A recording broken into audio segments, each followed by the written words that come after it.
Sumunod sa bawat Pilipino at magbibigay ng tamang impormasyon para sa tahimik at maayos na Pilipinas. Police News Network, alagad ng batas, tagapagtaguyod ng balitang pulis, sandigan ng mamamayan, patnubay ng katotohanan. Kampo Krame, maghahatid ng pinakahuling kaganapan at nagbabagang balita. Ito ang PNN Police News Network. At ngayon, ang inyong mga tagapagbalita. Magandang araw, bagong Pilipinas. Ako ang inyong alagad ng batas, tagataguyod ng Balitang Pulis, Patrolman Adrian Dayao. Maghahatid ng tamang balita, kwento ng pulis at serbisyo para sa mamamayan.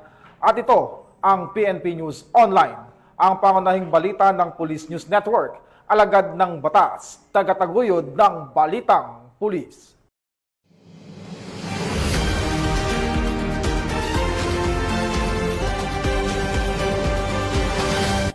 Ngayon ay araw ng Sabado at narito ang mga balitang nakalap ng ating mga PNN correspondents sa loob ng linggong ito.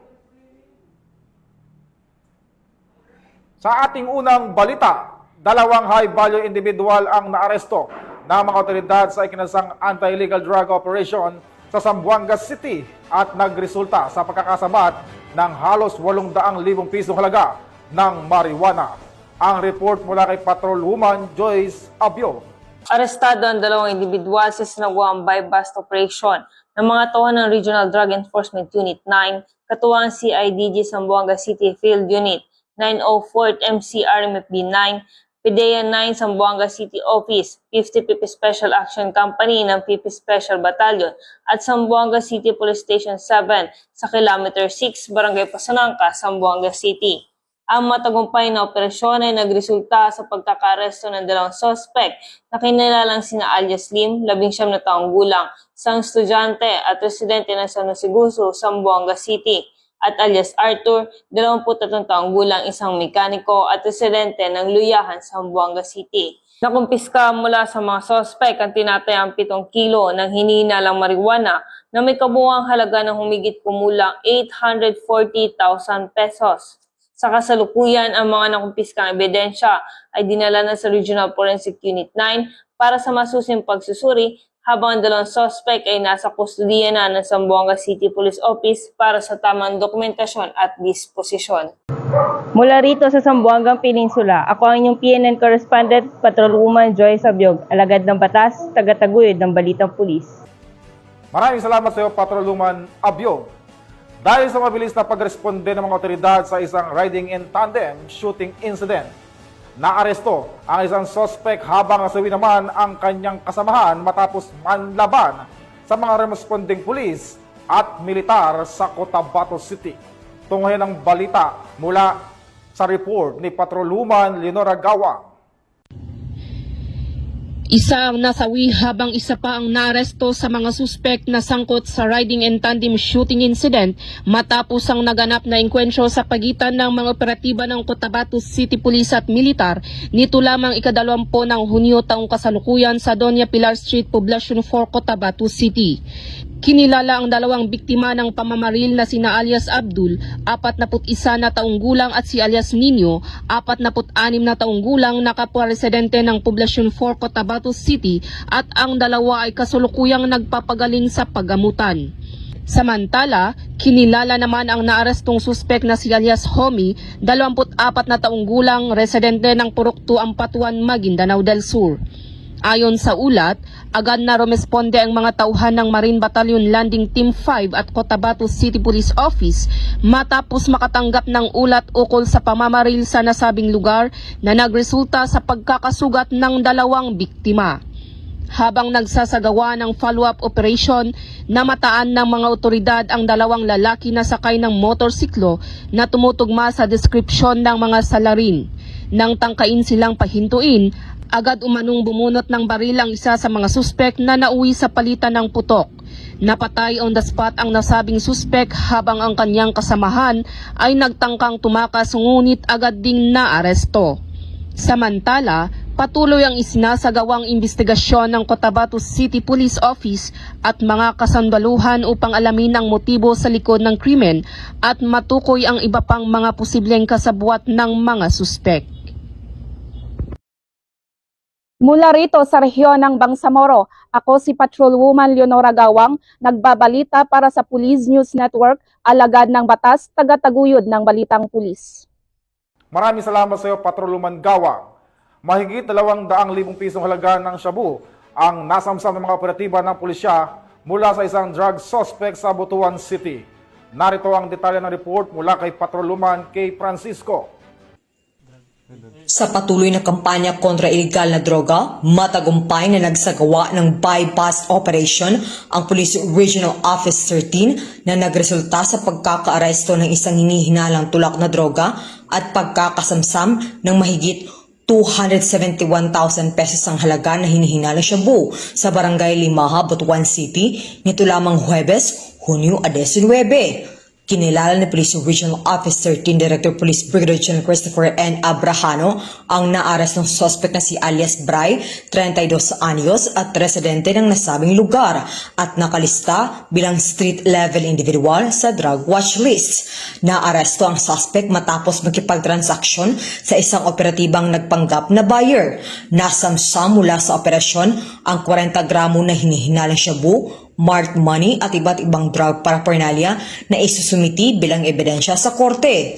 Sinampahan na ng kasong paglabag sa Republic Act 9165 o Comprehensive Dangerous Drugs Act of 2002. Ang suspect at kasalukuyang nasa kustodiya na ng Butuan City Police Station 2. Ayon kay Police Brigadier General Abrahano, ang tagumpay na ito ay patunay na mas pinaigting na kampanya upang maprotektahan ang ating mga komunidad at buwagin ang mga lokal na sindikato na droga sa rehiyon. Patuloy nating palalakasin ang ating mga operasyon sa tulong ng mas pinahusay na intelligence at pakikipagtulungan sa mamamayan. Mula rito sa rehiyon ng Caraga, ako ang yung Police News Network Correspondent, Patrolwoman K. Francisco, alagad na batas, tagataguyod ng balitang pulis. Maraming salamat sa iyo, Patrolwoman Francisco. Samantala, dala ang matibay na hangarin na talikuran ang armadong pakikibaka. Pusang sumuko sa mga otoridad ang isang miyembro ng Communist Terrorist Group sa lalawigan ng Eastern Samar. Patrolwoman Kimberly Flores sa report. Voluntaryong nagbalik loob sa pamahalaan ang isang miyembro ng Communist Terrorist Group sa Barangay Makapagal, General MacArthur, Eastern Samar. Ang pagbabalik loob ay resulta ng matagumpay na pakikipagnegosasyon ng mga tauhan ng 2nd Eastern Samar Provincial Mobile Force Company kasama ang Provincial Intelligence Team Eastern Samar Provincial Intelligence Unit sa aktibong suporta ng Kasimbayanan at Advocacy Support Group. Isinuko rin ng nasabing surrendery ang isang unit caliber .38 revolver at 4 na bala. Samantala, nakatanggap naman ang nagbalik loob ng agarang tulong na bigas at grocery items mula sa mga kapulisan. Ang nasabing surrendery ay nasa kustodiya ng 2nd Eastern Samar PMFC para sa facilitation ng kanyang posibleng enrollment sa programa ng ating gobyerno na Enhanced Comprehensive Local Integration Program o ECLIP. Patuloy ang panawagan ng pambansang pulisya sa iba pang mga miyembro ng CTGs na iwaksi na ang maling ideolohiya at magbalik loob sa ating pamahalaan upang makasama ang pamilya, mamuhay ng payapa at patuloy na sumuporta sa mga programa ng ating gobyerno. Mula dito sa Eastern Visayas, ako ang inyong PNN Correspondent, Patrolwoman Flores, alagad ng batas, tagataguyod ng balitang pulis. Maraming salamat sa iyo, Patrolwoman Flores. Kalaboso ang isang lalaking drug suspect ng Taguig PNP matapos mahulihan ng mahigit 100,000 pisong halaga ng shabu sa isinagawang bypass operation sa Barangay Western Bicutan, Taguig City. Nakibalita dyan si Patrolwoman IB Corporal.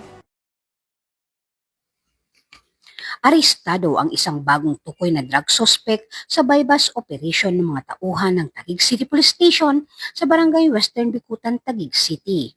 Kinilala ang suspect na si alias John Paul, 25 anyos, walang trabaho at isang street-level individual. Nakuha mula sa kanya ang 2 sachet ng hinihinalang shabu na may bigat na 27 gramo at tinatayang halagang 183,600 pesos. kasama ang bypass money at isang camel-labeled cigarette box. Inihahanda na rin ang kasong paglabag sa Section 5 at 11, Article 2 ng Republic Act 9165 o mas kilala bilang Comprehensive Dangerous Drug Act of 2002 laban sa suspect na isasampa sa Taguig City Prosecutor's Office. Mula dito sa Metro Manila, ako po ang inyong PNN correspondent, Patrolwoman Ivy Corporal, alagad ng batas, tagataguyod ng balitang pulis. Maraming salamat sa iyo, Patrolman Corporal. Hawak na ng mga otoridad ang nakatalang rank number 1 most wanted person sa Caba, La Union matapos itong maaresto sa ikinasang manhunt operation ng Caba PNP sa Bawang, La Union. Ang kabuuan ng balita mula kay Police Staff Sergeant John Del Supremo. Matagumpay na naaresto ng pinagsanib na persa ng Caba PNP, katuwang ang mga operatiba mula sa La Union PIU at PIT La Union ng RIU-1, ang isang rank 1 most wanted person sa bayan ng Caba, La Union, sa barangay Kinabiti, Bawang, La Union noong Hunyo 21, 2025. Kinilala ni Police Major Clinton P. Amawan, hepe ng Caba Municipal Police Station, ang akusado sa alias na Danny, 70 anyos, isang makines at residente ng barangay Lasud, Caba, La Union. Dagdag pa ni Police Major Amawan, inaresto si alias Danny sa bisa ng warrant of arrest para sa kasong rape sa ilalim ng Article 266-A Paragraph 1, kaugnay ng Article 266-B ng Revised Penal Code as amended by RA 8353 o ang Anti-Rape Law of 1997 kung saan walang piyansang inirekomenda.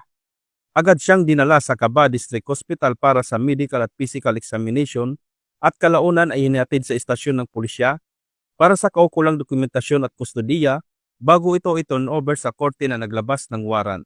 Samantala, ang matagumpay na operasyon na ito ay bahagi ng patuloy na kampanya ng Caba PNP laban sa kriminalidad upang mapanatili ang kapayapaan at seguridad sa kanilang komunidad. Mula dito sa Ilocos Region, ako ang inyong PNN correspondent, Police Staff Sergeant John Del Supremo, alagad ng batas, tagataguyod ng balitang pulis. Maraming salamat sa iyo, Staff Sergeant Supremo. Nasamsam ang mahigit 300,000 pisong halaga ng shabu mula sa 3 individual sa isinagawang bypass operation ng pulisya sa lalawigan ng Bataan. Nakibalita dyan si Patrolwoman Lixen Ray Saweran. Isang matagumpay na operasyon laban sa iligal na droga ang isinagawa ng Orani Municipal Police Station sa sitio Kawayan, Barangay Tugatog, Orani, Bataan na nagresulta sa pagkakaaresto ng 3 lalaki, kabilang ang isang high-value individual. Ayon kay Police Colonel Marites A. Salvadora, Provincial Director ng Bataan Police Provincial Office, positibong nabilhan ng isang sachet ng ininalang shabu ng isang PNP posture buyer ang mga sospek gamit ang isang piraso ng 1,000 bilang marked money. Sa isinagawang protective search, narecover mula sa high-value individual ang isa pang sachet ng ininalang shabu at ang marked money. Tinatayang nasa humigit kumulang 54 gramo ang kabuang nasamsam na hininalang shabu na may standard drug price na 367,200 pesos. Kasalukuyang nasa kustodiya ng Orani PNP ang mga sospek at mahaharap sa kasong paglabag sa Sections 5 at 11 ng Article 2 ng Republic Act 9165 o ang Comprehensive Dangerous Drugs Act of 2002. Dagdag pa ni Police Colonel Salvadora, ang Bataan Police Provincial Office ay patuloy na nagsusulong ng kampanya kontra iligal na droga upang mapanatili ang katahimikan at kaayusan sa lalawigan. Katuwang ang mamamayan, nananatili kaming tapat sa aming sinumpaang tungkulin para sa isang ligtas at drug-free na Bataan. Mula dito sa gitnang Luzon, ako ang inyong PNN correspondent, Patrolwoman Lixen Reyes A. Saweran, alagad ng batas, tagataguyod ng balitang pulis. Maraming salamat sa iyo, Patrolwoman Saweran. Nasa kote ng Pasay PNP ang 5 suspect sa sinagawang bypass operation sa Pasay City matapos magpositibo sa illegal na droga. Nakatutok dyan si Patrolwoman Mika May Bahiwag. Arestado ng mga operatiba ng Station Drug Enforcement Unit ng Pasay City Police Station ang 5 individual dakong 5:30 ng hapon sa Barangay 29 Zone 5 sa Pasay City. Kinilala ang mga naarestong suspect na sina alias Pre, alias Jackie, alias Tisoy, alias Rap at alias Rom. Nakumpiska sa mga suspect ang 6 na pakete ng hinihinalang shabu, mga drug paraphernalia at ang buy-bus money. Dinala sa Station Drug Enforcement Unit ng Pasay ang mga suspect para sa dokumentasyon habang ang mga nakumpiskang ebidensya ay isa sa ilalim sa pagsusuri ng SPD Forensic Unit. Sila ay naharap sa mga kasong paglabag sa iba't ibang seksyon ng Article 2 ng Republic Act 9165 o ang Comprehensive Dangerous Drugs Act of 2002. Mula dito sa Metro Manila, ako ang iyong PNN correspondent, Patroluman Mika May Bahiwag, alagad ng batas, tagataguyod ng balitang pulis. Maraming salamat sa iyo, Patroluman Bahiwag. At yan ang mga balitang nakalap ng ating mga PNN correspondents mula Luzon, Visayas at Mindanao sa loob ng linggong ito. Sa ngalan ng pamunuan ng Philippine National Police sa pangunguna ni Chief PNP Police General Nicolas Torre III at sa pangunguna ni President Ferdinand Bongbong Marcos Jr., kami maglilingkod sa bawat Pilipino at magbibigay ng tama at balanseng balita dahil dito sa bagong Pilipinas. Ang gusto ng pulis, ligtas ka. At bilang bahagi ng mas pinabilis at pinalawak na emergency response system, muli naming ipinapaalala ang panawagan ni Chief PNP na huwag nyo nang hanapin ang pulis sa mga presinto sapagkat kami ay nasa inyong mga telepono. Dial 911, darating kami sa loob ng 5 minuto.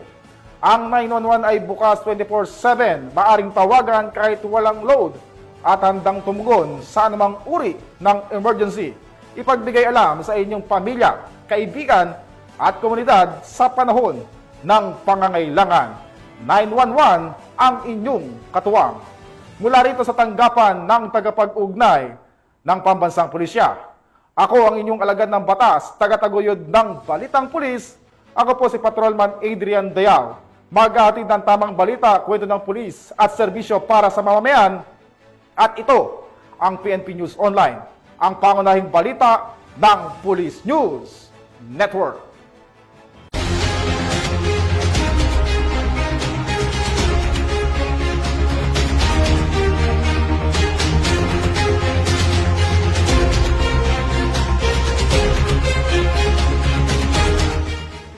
Police News Network, alagad ng batas, tagapagtaguyod ng balitang pulis.